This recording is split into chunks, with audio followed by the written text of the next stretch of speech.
नमस्कार मैत्रिणींनो, माझ्या चॅनलमध्ये आपलं स्वागत आहे. तर आज आपण एक खूप सुंदर अशी डिझाईन बघणार आहोत.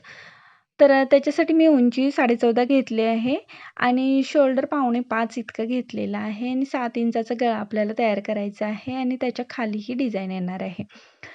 तर पहिल्यांदा मी ही डिझाईन अशी आखून घेतलेली आहे आणि हा मेन फॅब्रिक आहे आणि ह्याची उलट आणि सुलट बाजू बघून घ्यायची आहे आणि आपल्याला उलट्या बाजूला डायरेक्ट हा कापड जॉईन करून घ्यायचा आहे. तर मी तुम्हाला हा कापड पूर्ण चारही बाजूने पिना लावून जॉईन करूनच दाखवते. तर डिझाईन खूप सुंदर आहे. व्हिडिओ कुठेही स्किप न करता पूर्णपणे बघा आणि खूप सोपी पण आहे. तर त्याच्यासाठी मी हे कापड मेन फॅब्रिकवरती व्यवस्थित ठेवून घेऊन त्याला सर्व बाजूने व्यवस्थित पिनअप करून घेतलेलं आहे. सर्व बाजूने व्यवस्थित पिना लावून घ्यायच्या आहेत आणि मी तुम्हाला आता शिलाई मारूनच दाखवते. तर चारही बाजूने शिलाई मारून घेऊन ह्या अशा पूर्ण पिना लावून घेतल्या मी आणि गळ्याच्या फक्त बाहेरील बाजूने शिलाई मारून घ्यायची. हे बघा इथून जिथून मी बोट दाखवत आहे तिथून फक्त शिलाई मारून घ्यायची आहे. मधला भाग मारायचा नाही आहे, जो स्टारचा येतो तो. आणि हे एक शिलाई मारून घेतलेला आहे मी आणि आता मी तुम्हाला कट करून दाखवते. व्हिडिओ मोठा होऊ नये यासाठी मी शिलाईचे व्हिडिओ स्किप केलेले आहेत. तरीही व्हिडिओ पूर्णपणे तुम्ही बघा. आणि आता हे आपल्याला सावकाशपणे कट करून घ्यायचं आहे आणि याचा पॅच पण मी ऑलरेडी तयार करून ठेवलेला आहे. तर आता आपल्याला याला पॅच लावून घ्यायचा आहे, जो कॅनव्हास पेपरचा आहे तो. तर कॅनव्हास पेपरचा गाळ मी ऑलरेडी तयार करून ठेवलेला होता. जेव्हा डिझाईन आखली तेव्हाच मी कॅनव्हास पेपरही आखून घेतला होता सेम साईजमध्ये आणि कुठूनही साईडने मी कट न करता डायरेक्ट चौकोनच घेतलेला आहे, म्हणजे कुठेही डिझाईन चुकू नये यासाठी. आणि व्यवस्थित सेंटर ठेवून पॉईंटला पॉईंट ठेवून त्याच्यावरती आता ठेवून घ्यायचं आहे आणि आपल्याला पिना लावून घ्यायच्या आहेत. अशा प्रकारे ठेवून मी सर्व बाजूने पिना लावून घेत आहे आता. तर पिना लावलेल्या बाजूने आपल्याला शिलाई मारायची नाही आहे, पण तरीही व्यवस्थित पूर्णपणे ठेवून पिना लावून घ्यायच्या आहेत. अशा प्रकारे सर्व बाजूने पिना लावून झाल्यानंतर उलट्या बाजूने जो आपला गळा कट करून झालेला आहे त्याच बाजूने आपल्याला शिलाई मारायची आहे, म्हणजे शिलाई कुठेही चुकणार नाही आणि गळ्याचा आकारही आणि साईजही दोन्ही चुकणार नाही यासाठी. तर आता मी व्यवस्थित पूर्णपणे शिलाई मारून घेते. अगदी सावकाशाने आकारानुसार शिलाई मारून घ्यायची आणि त्याच्या आधी मी ही नॉक बनवून घेतलेली आहे. तुम्ही गोल्डन नॉक पण लावू शकता, पण मी ही कापडाचीच नॉक बनवून घेतलेली आहे, जी फार घट्ट होते म्हणून. आणि ती आपल्याला स्टार जो आपण स्टार बनवलेला आहे त्याच्या कॉर्नरवरती लावून घ्यायचे आहे. तर असे आपल्याला 4 घ्यायचे आहेत. 4 नॉक छोटे-छोटे साईजनुसार बनवून घ्यायचे आहेत आणि जो नॉक आहे ना तिथं लावून घ्यायचे आहेत. हे पहा. अशा प्रकारे जो स्टारचा जो कॉर्नर आहे ना, तिथं आपल्याला एकदम लास्ट कॉर्नरवर तो नॉक लावून घ्यायचा आहे आणि खालच्या शिलाईत कुठं अडकणार नाही याची काळजी घ्यायची.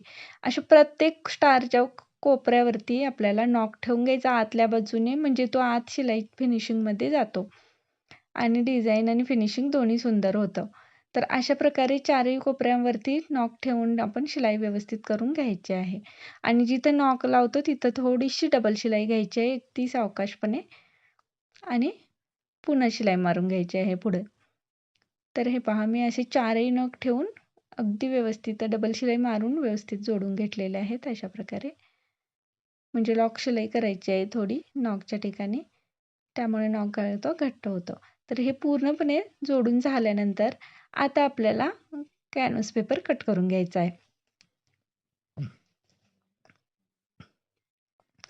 अशा प्रकारे सावकाश अगदी कटिंग करून घ्यायचं आहे. तुम्हाला जर व्हिडिओ आवडत असेल तर माझ्या चॅनलला लाईक, शेअर आणि सबस्क्राईब नक्की करा. आता सावकाश कटिंग करून झाल्यानंतर आपल्याला गळ्याला छोटे-छोटे कट्स देऊन घ्यायचे आहेत. कट्स अगदी सावकाशाने जिथं स्टारचा कॉर्नर आहे, एकदम आतपर्यंत शिलाईपर्यंत मारून घ्यायचं आहे. हे पहा अशा प्रकारे. असं कॉर्नरपर्यंत शेवटपर्यंत मारला नाही तर शिलाई व्यवस्थित परतली जात नाही आणि फिनिशिंग लूक बिघडून जातं. त्यासाठी एकदम कॉर्नरपर्यंत आपल्याला कट्स मारून घ्यायचे आहेत. त्याच्यानंतर आपल्याला पूर्ण गळा परतवून घ्यायचा आहे. नॉक लावल्यामुळे गळा व्यवस्थित परतला जातो. पूर्णपणे अशा प्रकारे परतवून घेतल्यानंतर आपल्याला जे नॉक्स आहेत ते बरोबर मध्ये करून घ्यायचे आहेत. त्याच्या आधी आपल्याला गळ्याला दाब शिलाई मारून घ्यायची आहे वरून फिनिशिंगची. हे पहा मी अशी दाब शिलाई मारून घेते पूर्णपणे. पाहिजे तर आपण त्याच्यावर नॉक देखील लावू शकतो, लेस देखील लावू शकतो. ही अशी शिलाई मारून झाल्यानंतर आपल्याला असं व्यवस्थित माप घेऊन मधोमध असं ठेवून त्याला आपण शिलाई पण मारू शकतो, पण आपण हाताने केलेली जॉईंट खूप फिनिशिंगमध्ये आणि व्यवस्थित बसले जातात. त्यामुळे मी हे हातावरतीच जॉईंट करून घेत आहे नॉक. असे आपल्याला मधोमध अगदी 4ही नॉक जॉईंट करून घ्यायचे आहेत आणि त्याच्यावरती आता मी एक सुंदर असं बटन लावून घेणार आहे, जे गोल्डन कलरचं त्याला मॅच होईल असं. हे बटन मी आता याला लावून घेणार आहे. हे पहा. त्यामुळे काय होईल, गळ्याला खूप सुंदर लुक येईल आणि आपलं फिनिशिंग लुक पण चांगलं दिसेल. हे बटन लावून झाल्यानंतर आपल्याला हवं असल्यास आपण गळ्याला लेस लावू शकतो. मी त्याला मॅच होईल अशी लेस लावणार आहे आता. बटन अगदी व्यवस्थित थोडेसे नॉक थोडे लूज ठेवून लावायचं आहे, म्हणजे कसं घातल्यानंतर गळा अगदी फिटमध्ये बसतो.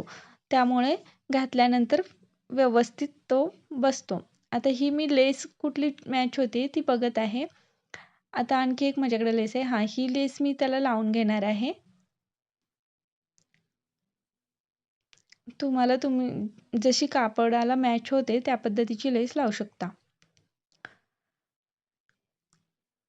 त्याच्यानंतर असा स्टारमध्ये आपल्याला आकार शिलाई मारून घ्यायचा आहे व्यवस्थित.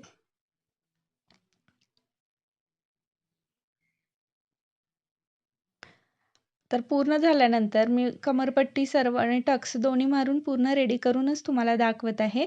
तर पूर्ण लूक शेवटचा आपला फायनल लूक असा झालेला आहे. तर तुम्हाला हा गळा कसा वाटला मला कमेंट करून नक्की सांगा.